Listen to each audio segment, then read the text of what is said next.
Only a stranger has the cojones and the courage to talk about these issues the way they need to be spoken about, cleanly, clearly, specifically. That woman can make it heaven or she'll make it hell for you, my friend.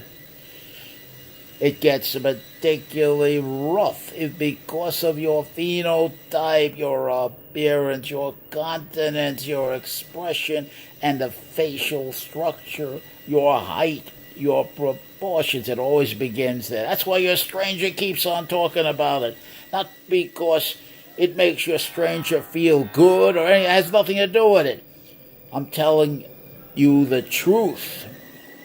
The cold, hard, brute facts. We begin with that, or we get nowhere. I had one punk when I was younger, Mr. Meddy. Mr. Meddy, pretty boy Mr. Meddy. And Mr. Meddy say,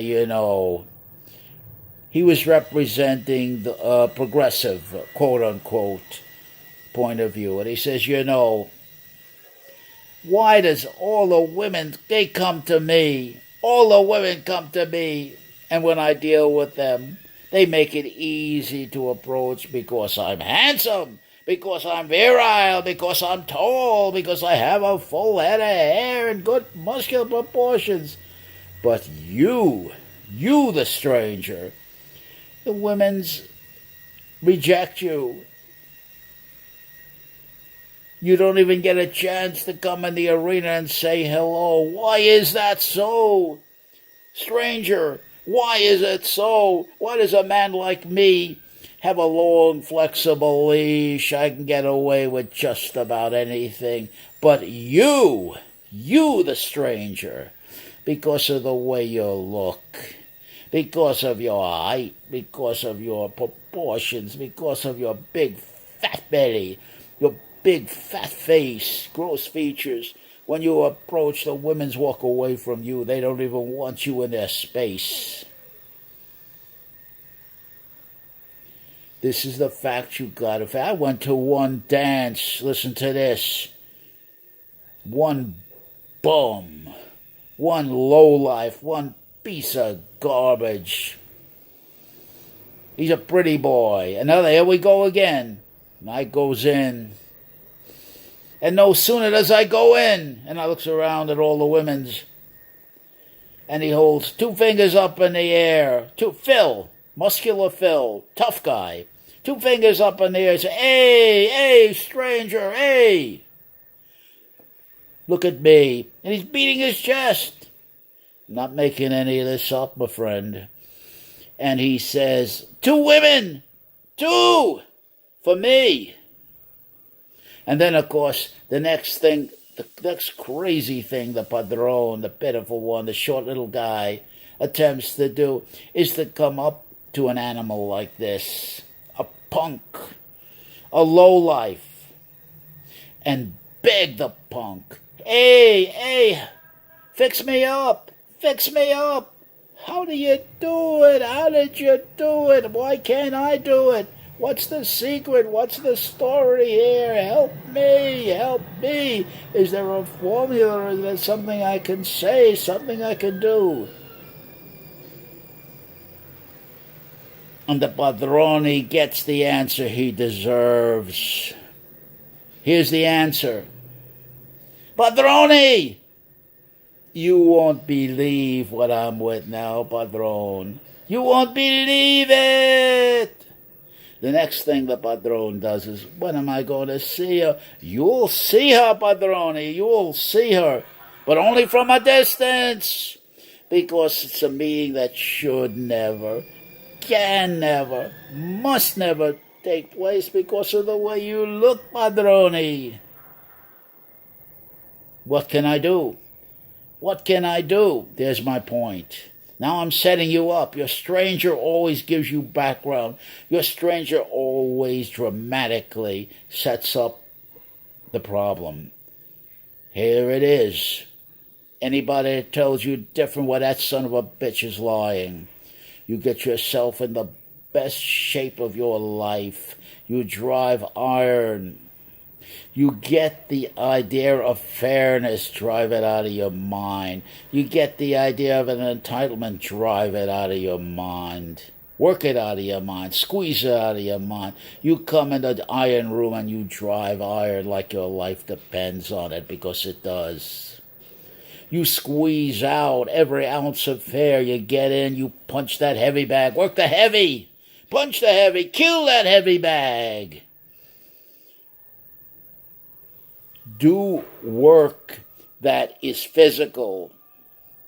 Physical. You have to push, lift, pull things, develop your hand strength, your forearms. Everything must be done aggressively and loudly, especially for you, Padron. Don't do anything in an effeminate way, in a sissy way. You're fighting so many demons, Padron. You're fighting so much mockery, so much labeling, so many names. Come across an individual like Mr. Trump on The Apprentice. I'll never forget that Apprentice I saw. One of the candidates was a shorter man like me. And you know, Trump is so proud. It's a big man. Oh, Trump says he's 6'3". 6'3". He's not 6'3", because he's barely taller than his daughter, who's 5'11 and a half. That's all. But now Trump is the Pillsbury Doughboy. If I reach to grab Trump's belly, I'm going to grab glowering fat into my hands and pull glowering fat out of that son of a gun. I'll pull glowering. Somebody should reach up and grab that fat on a Trump belly and say, big man muscling up in a biryani suit, jacket coat to look bigger and more menacing. You're big with fat, that's all, just like Elvis Presley. Elvis Presley, my friend, weighed 165 at 5'11 and a half. 165 he was. Everybody wears a 2-inch heel. They want to be taller. 165 frame. He is an ectomorph. But yet, when he gained all that fat, just like Mr. Trump, gained all that fat, now they like to call it bloat. He's bloated. Bullshit! He's fat. That's glowering fat. Now, of course, like Trump, he looks menacing. He's a giant. He's big. What does it mean? What's it worth to be big with fat? Sure, you can hide it if you have a fancy biryani. You muscle up in a fancy biryani jacket. And Elvis Presley, they corset the bum in. They corset him in. He has that big belt so he looks svelte from the angles. Sinatra's 5'7 and a half. Not he bills himself as 5'10 and a half. But Frank has good proportions, great proportions, and he kept his weight down. You got to give him credit for that. And he controls the camera angles. Another thing Frank does, he has the massive charisma. So when he's with a taller man, he moves around that tall man. You never stand stock still with a taller man. Never do that. You look terrible, and particularly if you have lousy proportions like me. You have a big face. That's the first thing someone like a Trump, a professional brander, a ball buster, a mocker is going to go after. Look at that. What are you doing with that big-ass face? Look at that big-ass face. Look at that nose that doesn't fit that face. Look at that big. And they emphasize that. Draw it out. Big, fat gut. You ugly. Now, he's telling the truth from New York. It's a game of the dozens. He's telling the truth. But it doesn't end there. If you were in shape, this is what I'm talking about. This is my message. If you hear nothing else I'm saying, this is the message. If you were shape, fighting shape, tough fighting shape, and that was muscle, punching, powerful muscle, you come right back at your mocker and hit him hard. And if that doesn't work, a right hand that busts, get some short rib. Get you some short rib, bust him in the gut. Break some short rib, bust him down. This way, he learns the lesson. Never do that again. And you're doing a service to your fellow padrone. This is the way I see it. It's time to call a spade, look at it closely. It's time to quit the embellishments. It's time to quit the phony admonishments and the phony encouragements to the padrone. It's time to quit what a man like Mr. Tony Robbins does up on. That's criminal. I saw him in a video with Shallow Hal. Shallow Hal. And they're in the elevator. Shallow Hal's my height. He's 5'4", 5'3", 5'5". He probably builds himself at about 5'6". Everybody lies about their height. And of course, he's trapped in that small elevator. He sees Tony Robbins and he's shocked. He says, it's you, you're Tony Robbins. And of course, Tony Robbins, as the usual stray, starts slowly with him. And they sit down on the ground so they're the same height. You see how Tony works it? Then they stand up. And of course, when they stand up, Shallow Hal comes up to Tony's chest. He's way under his chin. Now you know what the next scene's going to be. Tony reaches out with them big hands that could crush your head, grabs him on the side of the head. Listen to this. Puts a little pressure on the man's head. This is how you intimidate a man. Manhandling. It's called manhandling. And you start to squeeze just a little bit so the little man feels the power of the big man. Then you leverage him. You push him back. Now the little man is flailing at you, but he's hitting nothing. He can't break your leverage. Not only is Tony stronger, much stronger, but he's got, holy crap, over a foot of height on this man. Then the next move he makes is one that's purely hideous. Purely hideous. If it was a mobster, he did that too, like Tony Spolrocha at the end. Tony Spolrocha, Robbins would be dead right on the spot, and he would deserve it for that insult. He pulls Joe Black's head. He pulls it down.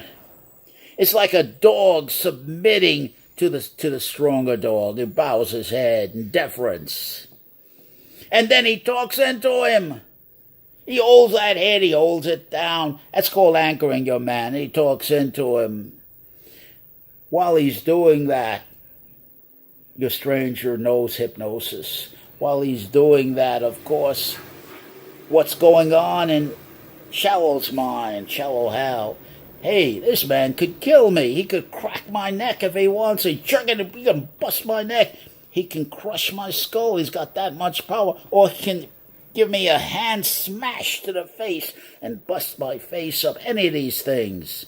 Tony knows that. And now under that subliminal pressure, he's putting the suggestion to Shallow Hal. From now on, Shallow, you're going to see all women as beautiful. You're going to see the beauty inside. Yes, you will, Shallow Hal. Then he walks out of the elevator. And who should show up? This is in real life. Sage, or Sasha. Tony's wife, 25 years approximately younger. Beautiful blonde. You bullshitting MFer. Now I'm going to say it. You bullshitting motherfucker. You bullshitting motherfucker. That kind of garbage really gets your stranger. Man, I could go on and on. But we'll let it end right now for another time. Adios.